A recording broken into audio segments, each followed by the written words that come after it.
This next presentation is for all those folks who want to know, how do you get on TV? How do you promote your business? How do you promote your nonprofit, your organization, and get the message out to the world, right? So, and those TV and radio interviews, shall I say. So this next presenter is a good friend, a colleague, a professional, a veteran in this industry. She knows so much, has taught me so much as a journalist, and I just want to welcome her to the stage. So Nadia Tchoumi is here to spill the tea on how to get coverage for your content as a storyteller, as an entrepreneur, as a community leader, and a humanitarian. She understands the power of words, the importance of giving voice to those who misrepresented or unheard, and the value of sharing life-giving stories. You know, it's not all bad news. It's about bringing those life-giving stories to life and showing that to the rest of the community. So she has spent over 17 years traveling across Canada as a journalist, and today you can find her helping nonprofits across Canada engage with media, helping nonprofit leaders become more effective storytellers and bringing more supporters to their work. So, without further ado, please welcome Nadia Tchoumi to the stage. Thank you so much. Thanks so much, Michael. What a surprise! It's so good to see you here. Oh my goodness. Thank you so much. And thanks to all of you for being here for this presentation. I'm just going to set my notes aside. And we can talk about how to get your Black-owned business in the media. So I'm curious for anybody who is here, whether or not, getting your business in the media is something that you have been trying to do or thinking about. Maybe you'd like to do it. If you have, I'm hoping that some of these tips will help you. I've only got 3 tips. It's pretty straightforward. We're going to get right to the point. Just a quick introduction about myself. As Michael so graciously mentioned, I spent 17 years doing news and media. I've traveled across the country, worked for the CBC, CTV, Global News in Newfoundland, Edmonton, Calgary, and now here in Vancouver. But I was born and raised in Toronto. I know Toronto is a bit of a dirty word in Vancouver, but I was born and raised in Toronto. So I've been coast to coast telling stories about different communities, and of course about the Black community. But I have seen a lot in terms of businesses and nonprofits who want to be featured in the media. So the work that I do through New Hope Media really focuses on nonprofits, but I have of late been working with a couple of entrepreneurs who have been wanting to get more media for their businesses. So I am passing on to you hot tips of what I'm doing with them, straight to you, so that you can also get to capitalize on that same knowledge that I'm passing on to them. So, I want to tell you a story. Of course, as a storyteller, I want to start with a story. When I started with Global News, one of the first stories that I did, so this is going back to 2015, I started with Global in 2014. And going back to 2015, one of the first stories that I did was about this company, L-Box. Maybe you've heard of them, maybe you haven't. But at the time, back in 2015, they were a very small company. And they were doing boxes, those subscription boxes, very popular at one point. Now they're not as popular. But they were doing subscription boxes for feminine products. And they wanted to really take the stigma out of talking about feminine products and menstruation. And so they were doing, this was their business idea, this trio of young girls. And they were doing their own media. And so they reached out to the Surrey newspaper, so the Surrey Now Leader at the time, and pitched themselves as a story. They pitched their why, and that was, we'll get to that in a minute, but they pitched their why they started it, where they got the idea from to do a subscription box. And I saw that story in the Surrey Now Leader, and just a quick tip for you, a lot of the major outlets, sometimes they get their story ideas from the smaller outlets. So if you're ever wondering, does it matter if I'm featured in the Surrey newspaper or, the little newspaper in New Westminster or White Rock? Yes, it does matter. Sometimes they look there for story ideas. So I saw this story in the Surrey newspaper and I thought, oh, that's actually a really interesting story about a great business idea. It's really unique. Their story was very unique. They told their story very well. They knew their why really well, and they communicated it really well. And so I thought, I'll reach out to them. And that was how I got connected with this business and got to tell their story. And I thought that it was such a great idea. We did the story, we ended up doing the story 4 months later. So them doing their own media, just reaching out, focusing on their why, that was how they managed to land media. Now since then they've grown, actually they've grown quite a bit. And they're no longer called L-Box, they're called Bloom. They're called Bloom, now they've been doing fundraising, now they're based in the US, now they're featured in Sephora. They've evolved from just doing subscription boxes to having products in store. Like their evolution story from where they started when I did that first story about them to where they are now is actually a pretty good case study if you're looking for someone to look into. But I remember when we first did that story, this was all that there was that little subscription box, and now they're in Sephora. So I always thought that their marketing or their media relations strategy was great because they were very DIY, they did it themselves, and the key thing about them was that they focused on their why. They didn't have an agency, they didn't have any kind of PR, but they built on their own media presence. And that is really what you want to do because one begets the other. So even if you start with a smaller outlet, one will give way to the other if you keep on working it, if you keep on giving that story legs on social media, if you keep on giving that story legs in your personal channel, one will give birth to the other. So we'll talk about how it is possible to get media for your company. The first thing you want to do, and this is the most important, is you want to start with your why. And that was really the biggest, I think, takeaway that I took from L-Box. They told their why very succinctly, very effectively, and repeatedly. And if you looked at all the media that they got in those early days, everything lined up. You would get the same story whether you were reading about them from when they were on Dragon's Den to when they were in the Surrey newspaper. So they really nailed their why. And their why was really getting at a pain point. And that is, I think, the most important part of your why, and even for many Black businesses, when we think about why we have started the businesses that we do, it is to fill a void. Some kind of void that we have identified within our community or the community at large, and this is why we're doing the work that we do. So as you are telling the story of your business, I want to encourage you to get right to your why. Focus on your why. Don't, so many businesses that I meet, they want to talk about the what. They want to talk about the product that they're launching. They want to talk about this new app that they've created. They want to talk about what they're doing. But storytelling is about the why. And typically, your why has some kind of personal or emotional connection. And that is what will get the audience's attention. So I really want to encourage you as you're telling the story about your business to get right to the point, get right to your why. There might be others out there who are doing the same thing as you or something similar. So your why is really what sets you apart. And in terms of storytelling, that's what's going to make your story unique. And the second tip, I want you to start with what you've got. So many people think that you got to go big, so you got to get some kind of agency. You've got to really try and get yourself out there as much as possible. But the truth is, you can just start with where you are, start with what you've got, start in your community, start with the platforms that you have. So if you have an engaged Twitter following, or you have an engaged Instagram following, start there. Start with what you've got. Start telling the story of your business and the work that you're doing and your why. Start telling that story on that platform. In the case of L-Box, they started in their own community.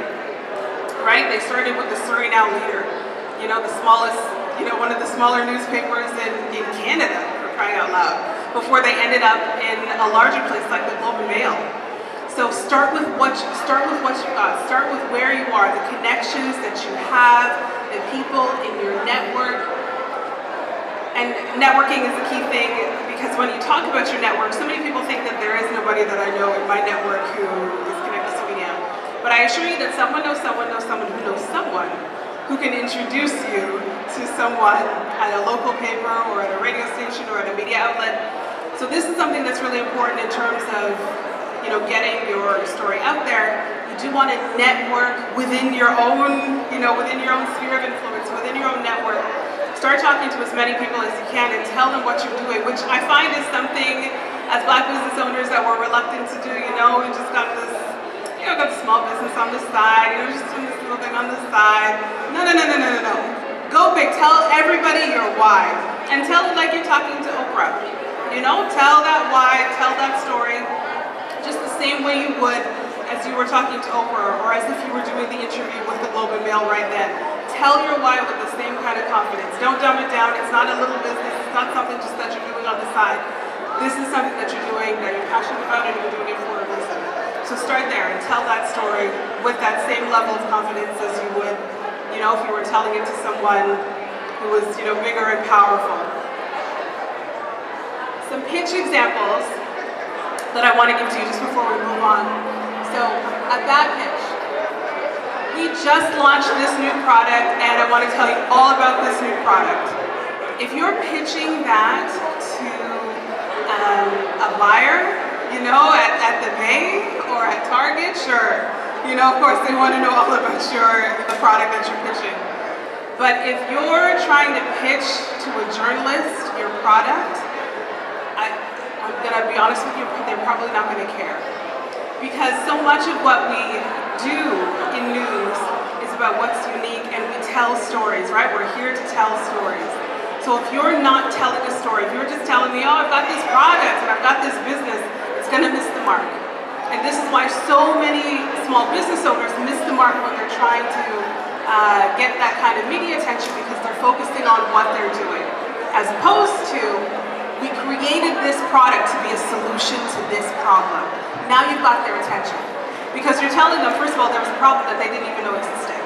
And secondly, you're telling them that there was a solution that they didn't even know existed. And you are that solution. So once you just kind of flip the script a little bit, change it up, and focus on what it is that you're solving, what it is that you're doing, and why. Why are you doing it? Why did you create that product? Why was it such a problem for you? You know, when those girls who created L-Box, when they tell the story of their business, they talk about two things in terms of their why. They talked about, first of all, being business students and sitting in business class and realizing, what are we doing here? You know, and one of them was reading in the newspaper about this guy who had started a subscription box just for bacon. And she thought, you know, if he can do this just for bacon, which is not a problem, right? Nobody has a problem with bacon. So if he can create a subscription box just for bacon, why can't I do something similar for feminine products where there's such a stigma, where, you know, some moms don't know how to have this conversation with their daughters, or it's kind of awkward, what do I do? So how do we create this, you know, this solution to this problem that women all across the country deal with? And like I said, now they're in Sephora, right? So obviously they found something. They found that problem and they presented themselves and their product as a solution. So start by telling that story. Why did you create this product in the first place? Get personal. I know sometimes it's hard to tell those stories. We want to remove ourselves from it and just kind of put the business and put the product out there. But the truth is, you are just as much entwined with that business, you know, as the products that you've created. And so to tell the story of that rooted story of why you created it in the first place, that's the kind of emotional connection that a journalist is looking for. Because I'm looking for a story that is going to capture the audience. And stories about products don't capture the audience. The stories about personal problems that become national, in this case, you know, an international solution, that's going to capture the audience's attention. The second thing, social media. So consistency is key here. When we talk about social media and developing our social media presence, so personally for me, as you know, for my own small business, for New Hope Media, I show up on LinkedIn 5 days a week. I automate my posts, I show up there, and people know that if you follow me, you are going to hear every morning about nonprofit leadership. And you're also going to hear about nonprofit media engagement. So every day, if you come to my feed, you will find something that will help you in your nonprofit communications.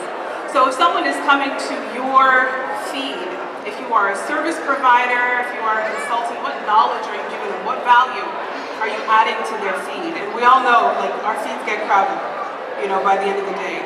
So if I'm going to stop scrolling, it's got to be for a pretty good reason.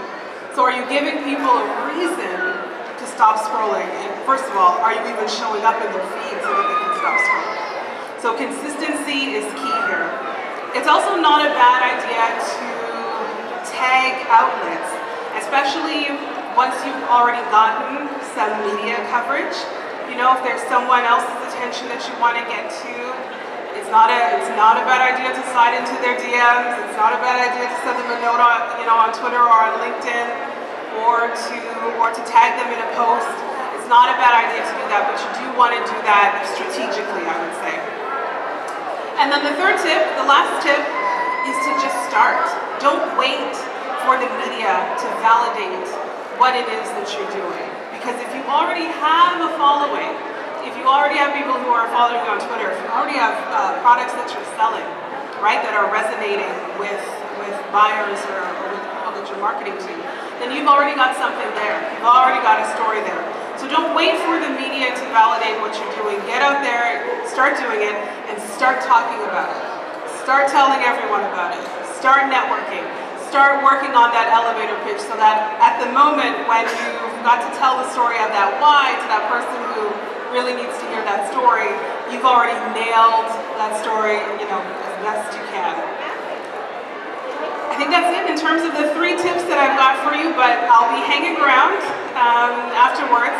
So if anyone has any questions, if you know, you want any more information about what you can do for your business, I think I only have like 4 minutes left.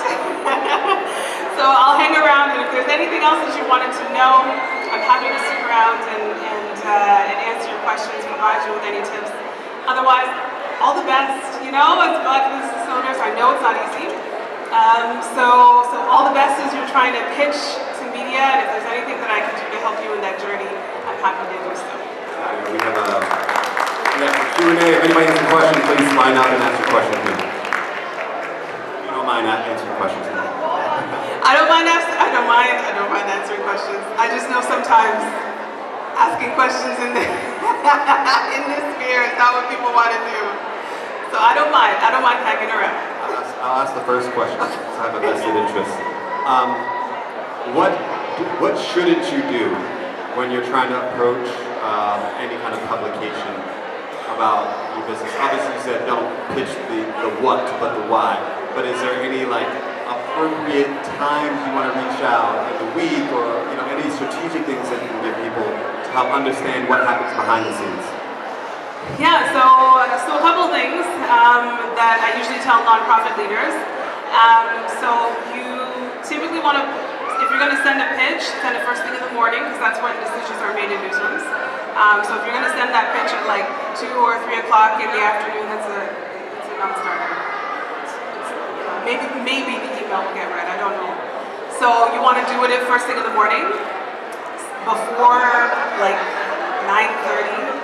10 o'clock is pushing it, right? You want to send your pitch out first thing in the morning. Pitching on weekends is a gamble, huge gamble, unless you're pitching to a contact.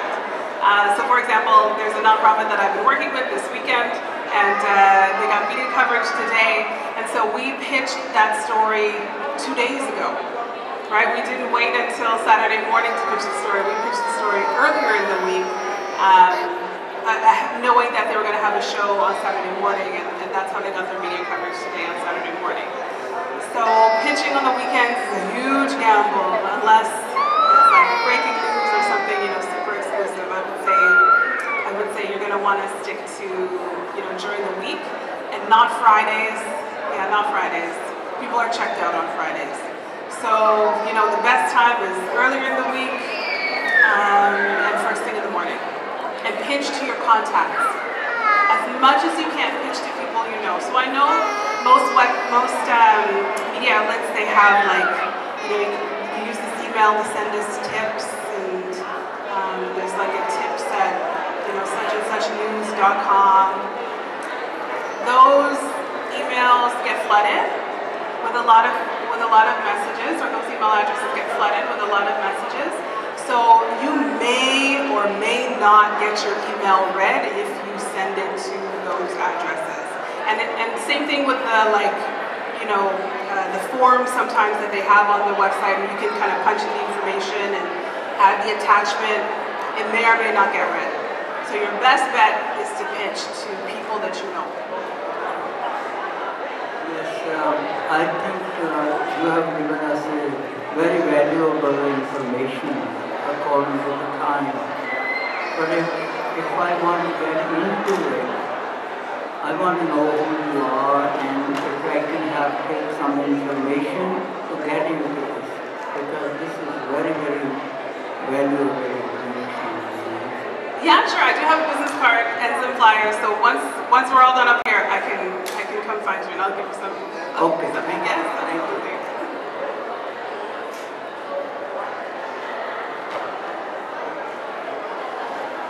Any other questions? Oh, yeah, one more.